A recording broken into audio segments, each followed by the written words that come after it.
Hello again, my name is Michael, And I'm Grace. and welcome back to Disney Through the Ages. On this show, I'm forcing my husband to watch every animated Disney movie with me in order, starting with Snow White and continuing, through the ages. Lately, she really has had to force me. It was a joke in the first episode, but I'm so done with the package films. Are we done yet? This is the last one. This is the last one, and then Cinderella next week. Yes, so we just have to get through Melody Time. Ooh, Melody Time. Fantastic. Sounds bad. It sounds awful. It's like...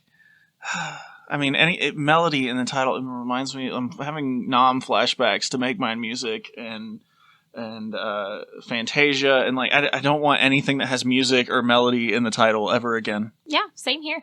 Yeah. So I'm kind of ready to just get this one over with. Yep, let's do it.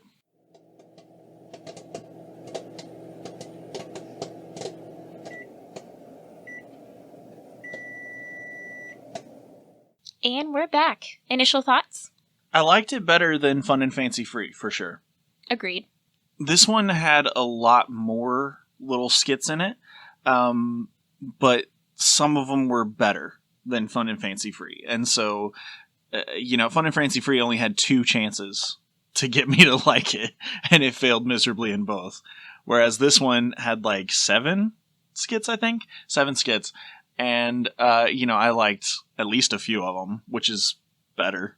Yeah, I really liked the first one. It's called Once Upon a Time in Winter... it's called Once Upon a Winter Time, which is cute. And it's just a cute little love story set to music. A girl and a boy and human, and a girl and a boy rabbit, and it's cute.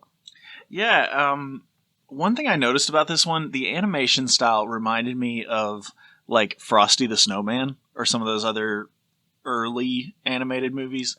And honestly, I wasn't a huge fan of the animation just in general, but, it kind of sucked me into it after a while, where the plot was cutesy and cheesy, but it was good enough that I kind of ignored the animation after a while.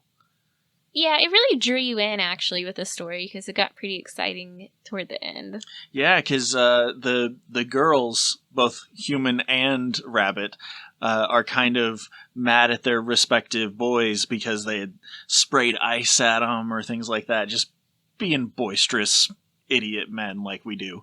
And so they're storming off in a huff, and they don't see the sign that says "Caution, thin ice," and so they're about to walk on thin ice. And so the rabbit is trying to help them, and then he gets frustrated, so he slams the sign down and breaks the ice. And now there's this whole thing where the ice is breaking, and they have to save them, and all the animals chip in. It's just wild. Yeah, this music was okay, but the story was really good, which made me like the animation more, I think, too. Yeah. Music went well with the scene. It wasn't anything special, I don't think, but it wasn't terrible either. I'd say that sums it up pretty well. So the next one was, what was it called? Bumble Boogie. Bumble Boogie, but it was set to Flight of the Bumblebee. And I really liked the way that it reminded me of some of the pieces of Fantasia that I liked more, where it was more abstract, but piano keys flying around and things like that. It was interesting. Yeah, I really liked the music. The animation and was okay. I didn't really like the abstract quite as much, personally. Yeah.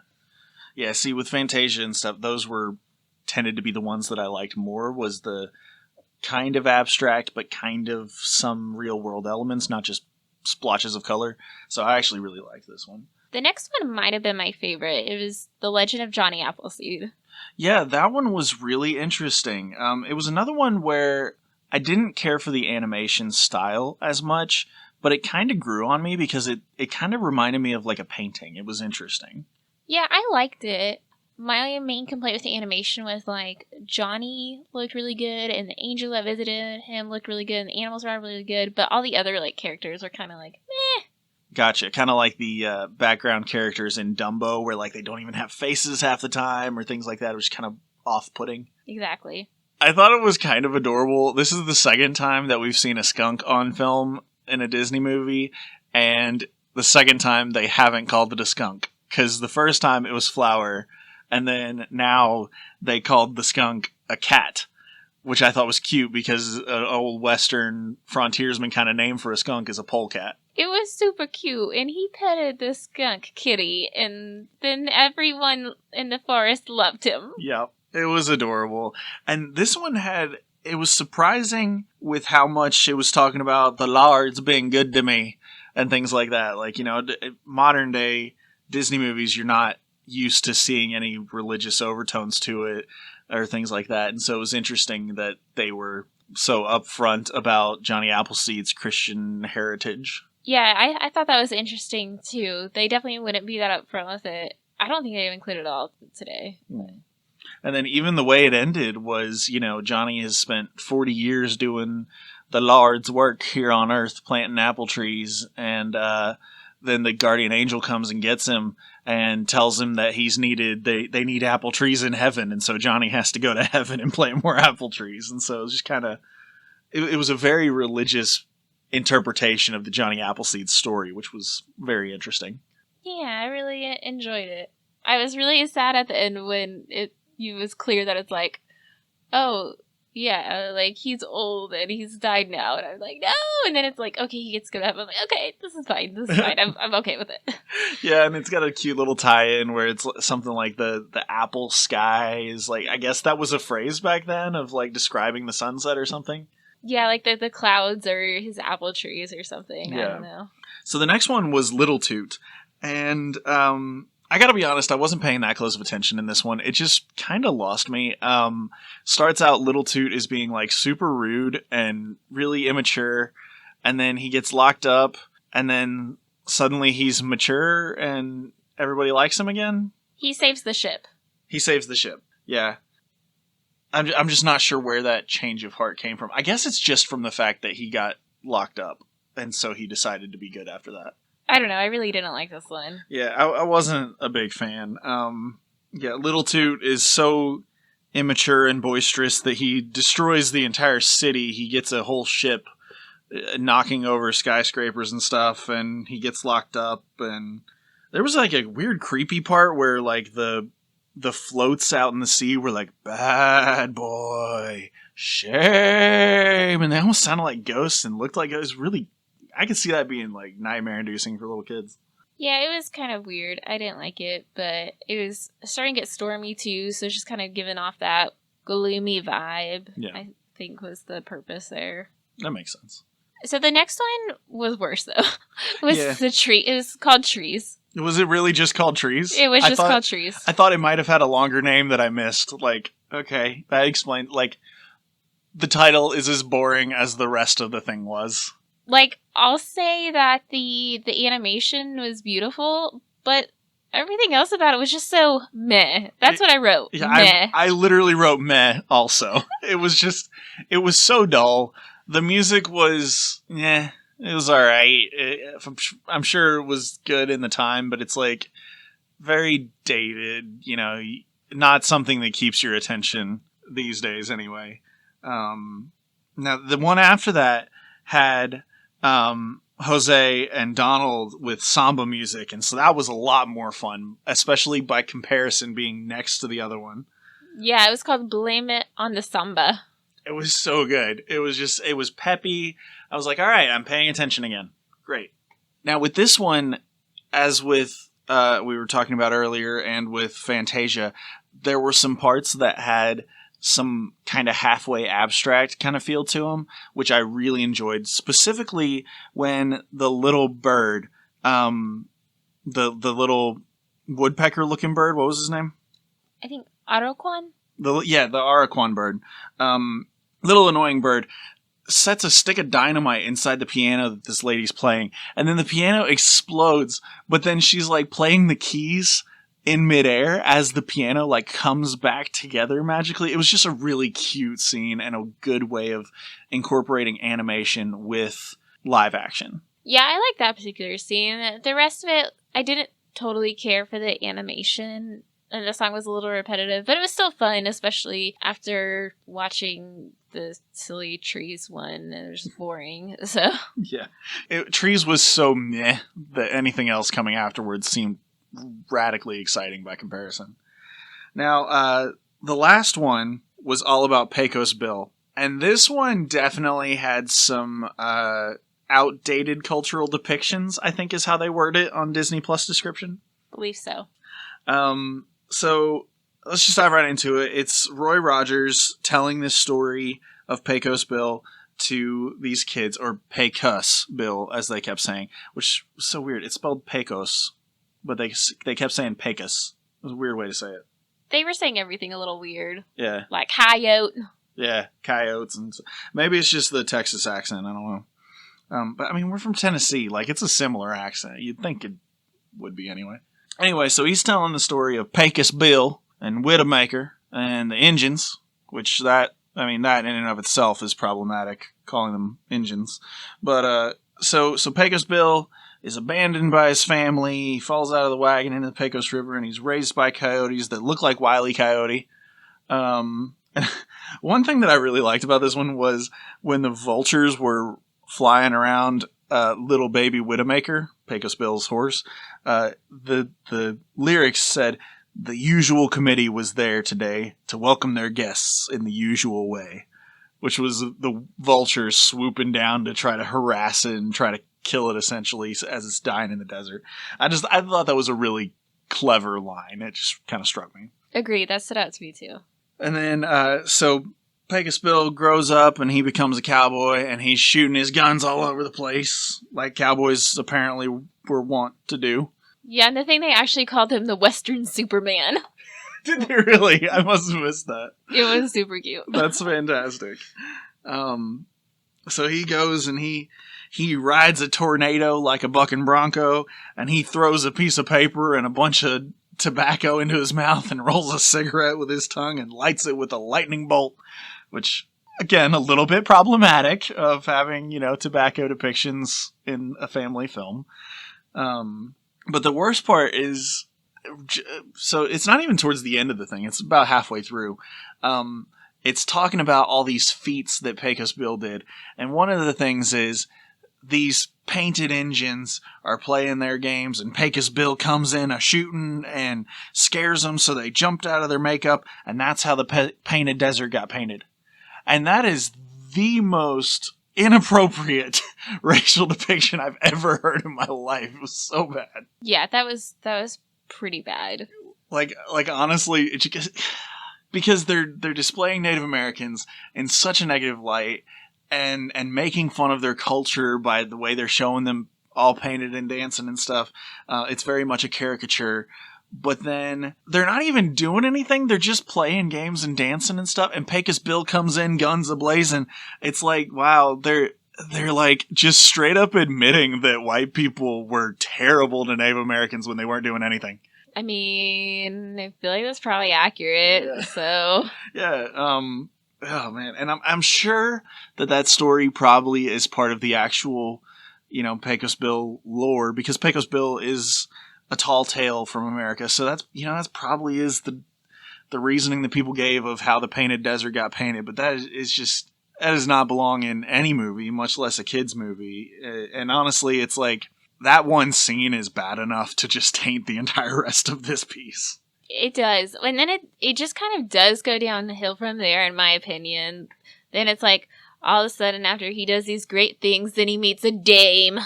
Yeah, dames. Oh, and also, I skipped a note from Native American part. Called them Redskins, which is just another adding insult to injury part of all of that. Just felt very icky watching that scene. But anyway, like Grace said, they move on, and he finds a dame, and they fall madly in love like you do. And then they're about to get married, but she has to ride on Widowmaker. That was like her request of Pecos Bill before they get married. And Widowmaker bucks her so hard that her, what do they call it? I don't know.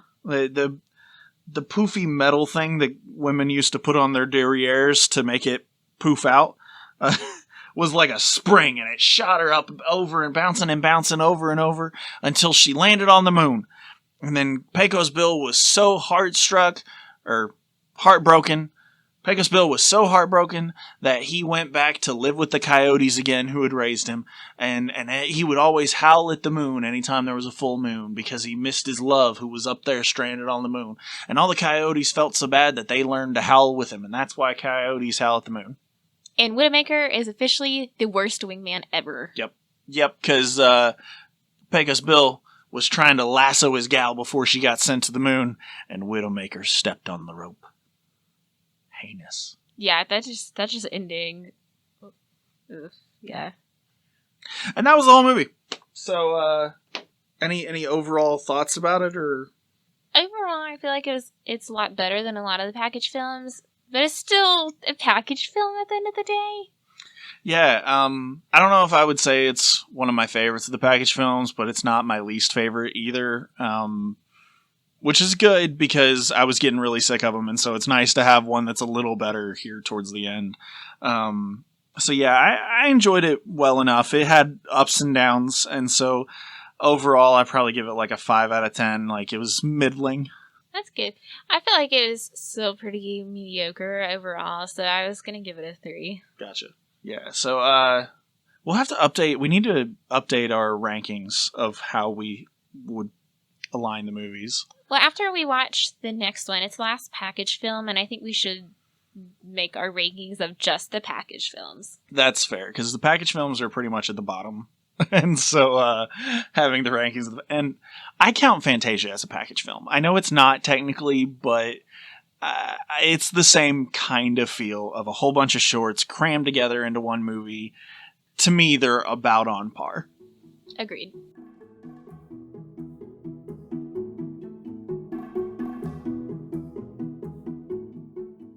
This week, we didn't have any emails, but we had one comment on our Instagram post. And Polka Dot Paws by Abby says, I definitely agree with you guys. Can we just get to the real films already? Getting kind of sick of the packaged short films, and the ventriloquist dummies were so unnecessary. So unnecessary. Yeah. That was just, it just ruined the whole thing for me. Agreed. It was just terrible. Also, last week we asked, are there any fairy tales that Disney hasn't made into a movie that you would like to see on the big screen? So I've been thinking long and hard about this, and the one that I came up with is not really a fairy tale, but more of a myth that I think Disney could do well, and that is Journey to the West, which is a Chinese, I was looking it up, it's a novel written in the 16th century, but also is like kind of a myth before that, of this Buddhist monk that's traveling to try to get these really important scrolls, and in the novel, they kind of added some things, and one of the things is like Sun Wukong, who is like the Monkey King from Chinese mythology, is traveling along with him and with a couple other protectors who are kind of taking care of this monk on the journey. It's just like it's like an ancient Chinese buddy comedy road trip adventure kind of thing, which I think would be really cool translated to an animated movie, especially if Disney still did 2D animation. Like, I'm picturing something like Avatar: The Last Airbender or something like that, which I know that was Nickelodeon, but that kind of feel would make a really cool movie, in my opinion. Yeah, I agree. I think I remember the myth that you're talking about too, and I think it would make a really great movie. Yeah, Jared Weiser covered it on Myths and Legends, the podcast, which I know I'm pretty sure we listened to that episode together. But that was where I came up with the idea. Was I was scrolling back through old episodes of Myths and Legends that we've listened to, and to see, which ones do I know that would be good movies, I think. Yeah, I was personally thinking Hansel and Gretel would be a really good option for a few reasons. One is that it's got 2 main characters, which is always a lot of fun, and there's a male main character and a female, so we don't get a whole lot of that, and it would be really interesting for Disney to explore a brother-sister relationship. They've done really well with Frozen and the sister relationship, and I would really love to see a brother-sister relationship. Yeah, because even with Onward, we had 2 brothers, but I don't think there's been like a brother and sister main character, at least not exploring their relationship as one of the key elements of the film. There have been some situations where there's been siblings like the Aristocats or something like that, but it's never been like the central focus of a movie before. Also, it's a relatively short story, so there's a lot of creative directions they could take with it. So I think that would be really interesting. And also, going back to the male and female character things, having a story that's relatable to both genders is really important too. And so that's something I think they should capitalize on if they can. Yeah, and Hansel and Gretel is a really good option for that because it's a story that everyone kind of knows in the back of their mind. We've all heard the story of Hansel and Gretel, how they go and they leave breadcrumbs and the birds eat the breadcrumbs and the witch tries to eat them and all this stuff. But it has a lot of room for creative license. There's been a couple of super dramatic, dark, PG-13 rated live action versions and stuff, but like, I think you're right. I think it would be a very good one for Disney to capitalize on, just to explore some different avenues that they haven't been down before with their other movies. So our question for you this week is, which of the package films is your favorite? Next week, we'll be watching the final one. I'm pretty sure either this episode or last one, we misspoke and thought that this was going to be the last one, but there is one more. But we're finishing that up next week. So even if you haven't seen all the package films, we'd love to hear from you. You can write in and let us know which one's your favorite and tell us why. So how can they get in touch with us? You can get in touch with us on Twitter or Instagram at Disney Ages, or you can email your answer to disneyagespodcast@gmail.com. The songs in this show are by Kevin MacLeod and are used under Creative Commons license. So check the show notes for links to all that music and the licensing information, and of course links to our social media and email as well. And while you're there, we would appreciate if you'd give us a review on iTunes, and tell your friends if you got anybody that you know that you think would enjoy this show. We'd love to hear from more people too. That's all we have for you this week, so come back next week to hear us review the final package film, The Adventures of Ichabod and Mr. Toad. Until next time. See ya!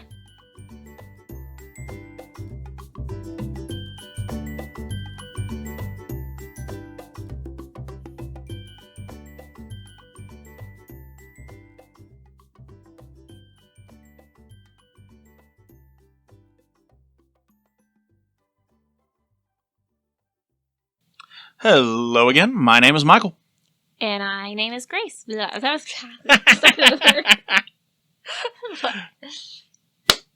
Hello again. My name is Michael. And my name is Grace. That threw me off because you always say, and I'm Grace. I'm sorry. Go again. You can't laugh after I clap. Oh, it's fine. Just leave it all in. Does that little woodpecker dude have a name? The little pink bird? Yes, but I can't remember it. I just wrote annoying bird in my notes. But it has a name. I can find it out. It's in my notes from the other one. Otterquan.